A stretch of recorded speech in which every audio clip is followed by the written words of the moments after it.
তো পদকর্তা সেই ভাব দর্শন করে পদের মধ্যে লিখলেন, বেলি অবসান হলো চলো যাই ঘরে, বেলি অবসান হলো চলো যাই ঘরে, মায়ের না দেখিয়া পরাণ কেমন জানি করে, মায়ের না দেখিলে পরাণ কেমন করে, বল রাবণ আসে কহে সন্ধে খানায়ের বউ, বল রাবণ আসে কহে তুমি জানাবো, সকলরা খালো মাঝে পরে উত্তর, সকলরা খালো মাঝে পরে উত্তর, আজি রাখাল মাঝে পড়িল সারা,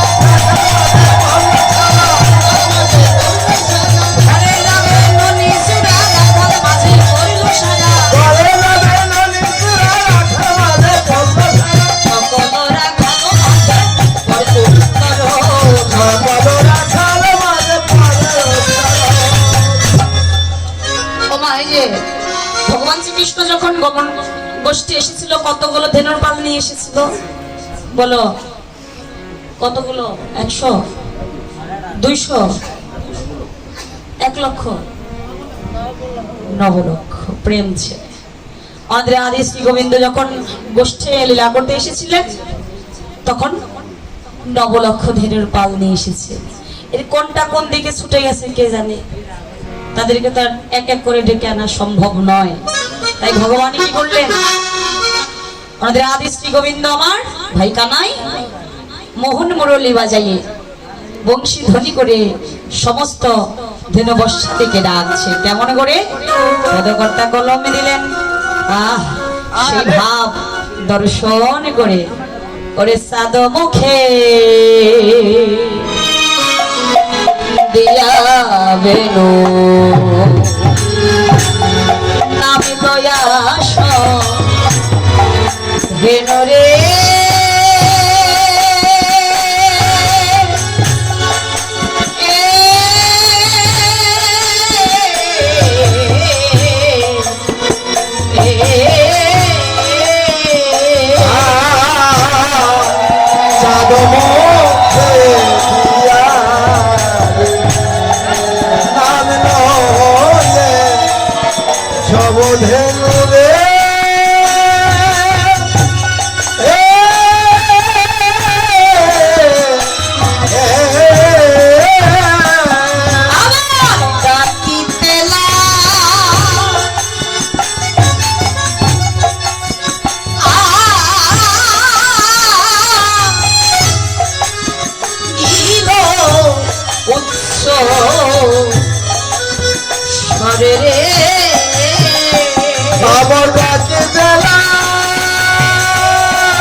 বেনু রে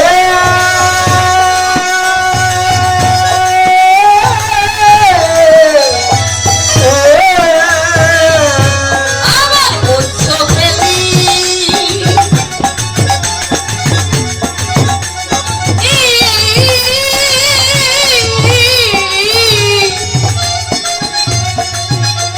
পৃষ্ঠে রয় উপরে রে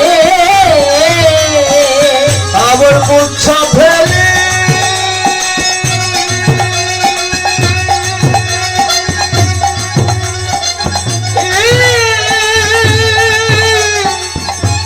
পৃষ্ঠে রয়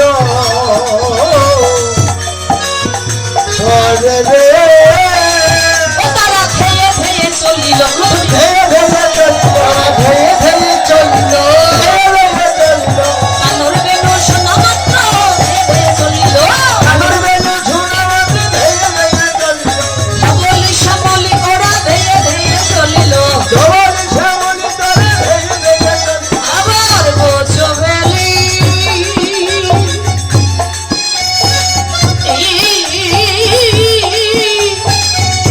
পৃষ্ঠে রয় উপরে রে আবার পুচ্ছ ফেলি জয় রাধা গোবিন্দ দেবানন্দ হরি হরি পৃষ্ঠে রয় পরে রে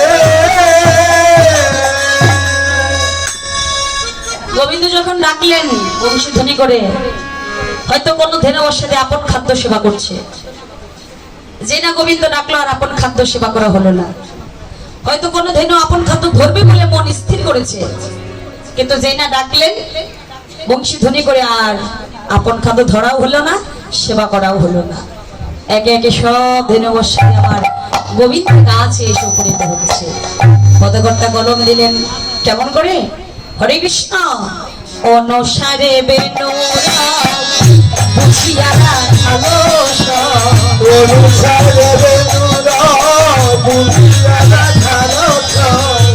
আসি আমি নীল নিজ সুখে করে আছি আমি মিলনের সুখে আরে আছি আমি মিলনের সুখে আমার জীবনে যত ধেনু ছিল বিদায়ে একত্র করলো জীবনে বেদনা ছিল বিনয় আত্মা করলো জীবনে যে ধেনু ছিল বিনয় আত্মা করলো চালাইলো গোকুলের পথে আহারে জানাইলো গোকুলের পথে আহারে জানাইলো গোকুলের পথে আবার দুগ্ধ চাবি পরে বাটে প্রেমের তরঙ্গ হয়ে উঠে রূপচারী পরিপাটে প্রেমের তরঙ্গ ছুটে স্নেহে গভী শ্যামঙ্গ চটে আহারে মেঘাবি যেমন চাঁদে আহারে সেও গাড়ি যেমন চাঁদে রাধে হরে কৃষ্ণ। ভগবান যখন আমার শ্রী গোবিন্দ ব্রজ রাখালের প্রাণধন ভাই কানাইয়া অনুসারে বেলের বুঝিয়া রাখালো সব, আসিয়া মিলিল নিজ সুখে। যে বনে যত ধেনু ছিল ফিরাই একত্র করলো, চালাইলো গোকুলের পথে। দুগ্ধ চাপি পরে বাটে প্রেমের তরঙ্গ ওঠে, স্নেহাভি শ্যামঙ্গ চাটে। এই যে পদের বিশ্লেষণটা অনেক মধুর, অতি মধুর হইতে মধুর এই লীলার বিশ্লেষণটা। পশুকুলে জন্ম পেয়েছে ওই ব্রজের ধেনু বর্ষাদি, তাদের অন্তরে বড় স্বাদ বাসনা। হে গোবিন্দ, তুমি আমাদেরকে পশুকুলে জন্ম দিয়েছো, পশুকুলে জন্ম দিয়েছো 4টা পা, কিন্তু সে দেখো আমাদের দুধ দহন করে এই ব্রজবাসী তোমায় সেবা দেয়, কিন্তু আমাদের ভাগ্যে তো তোমায় সেবা দেওয়া হয় না, তোমায় সেবা দিতে পারি না। আমাদের মনোবাঞ্ছা কি প্রভু তুমি পূরণ করবে না? আমার ওনাদের আদি শ্রী গোবিন্দ কিন্তু সকলের মনোবাসনা কিন্তু মনের কথা কিন্তু সে জানে। তাই তো গাভীদের মনের বাসনা পূরণ করবার জন্য আজ আমার গোবিন্দ কি হলেন, ছোট্ট একটা পীতবর্ণের বাছুর রূপ ধারণ করলেন। ছোট্ট একটা বাছুর রূপ ধারণ করে আজ মায়েদের দুধ, ওই গাভীদের দুধ আমার গোবিন্দ সেবা করছে।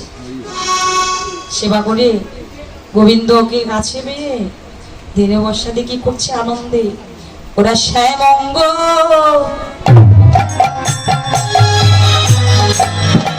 ভিজায়ে দিল। ওরা শ্যামঙ্গ ভিজায়ে দিল।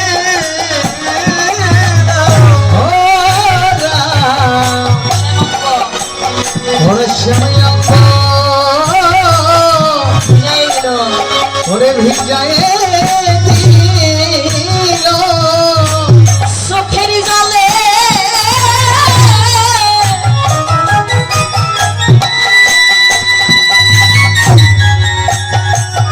মুখে লালে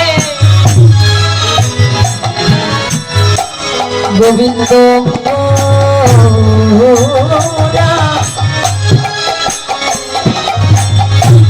আজ ভিজায়ে দিল।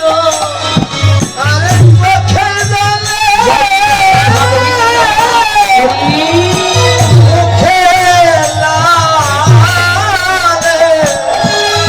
গোবিন্দ অঙ্গ ভিজায়ে দিল।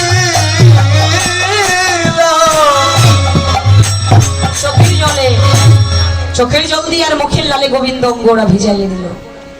এই দৃশ্য দর্শন করলেন দূর থেকে গাভীদের বৎস, গাভী বাছুর দূর থেকে দর্শন করে একজন আরেকজনকে ডেকে ডেকে বলছে, ভাই রে সেই দেখ কে যেন আমাদের মায়েদের দুধ সেবা করছে।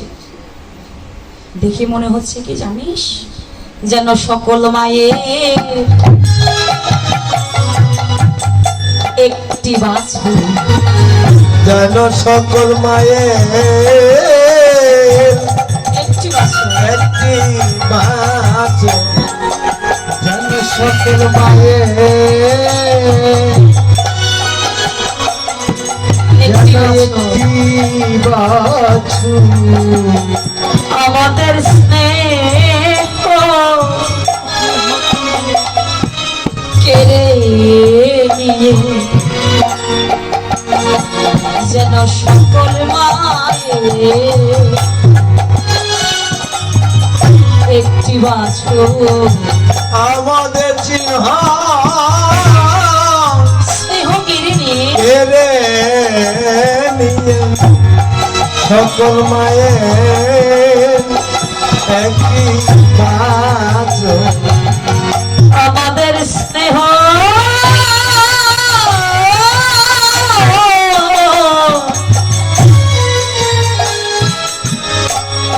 কেড়ে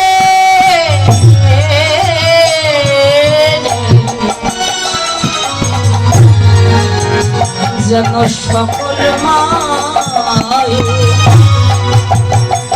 একটি বাছুর। আমাদের চেহারা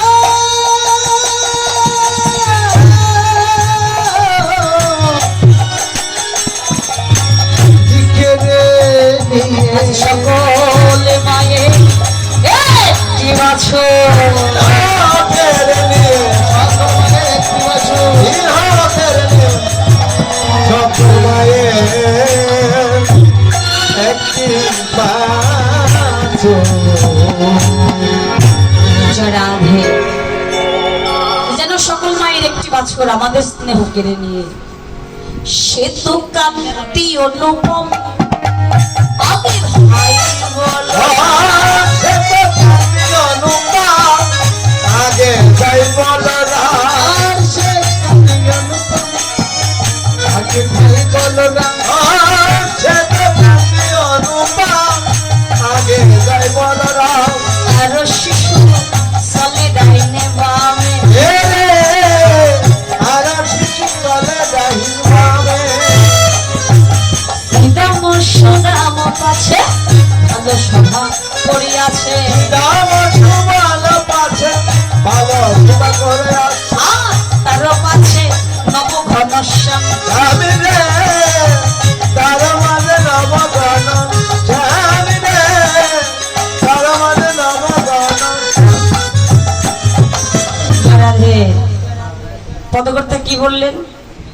শ্রীরাম ও সুদাম পাছে ভালো সভা করিয়াছে, তারও পাছে নবঘন শ্যাম যেন চলে রে রসদগিরি জান চলে রজগিরি এই নয়াধারি পথে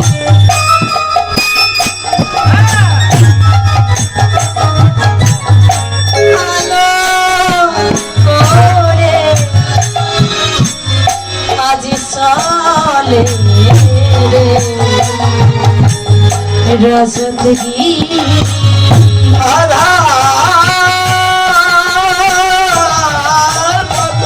পথে আলো করে আলু করে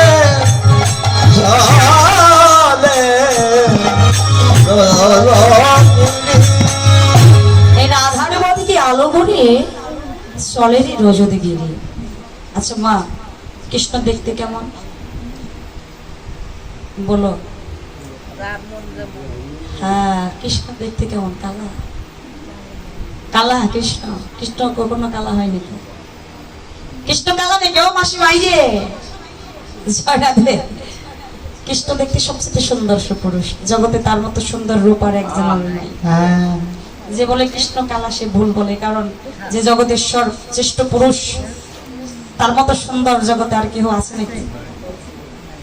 সে যে পথে চলে ওই পথ যদি আধার আচ্ছন্ন থাকে তাও যেন আলোয় আলোকিত হয়ে যায়।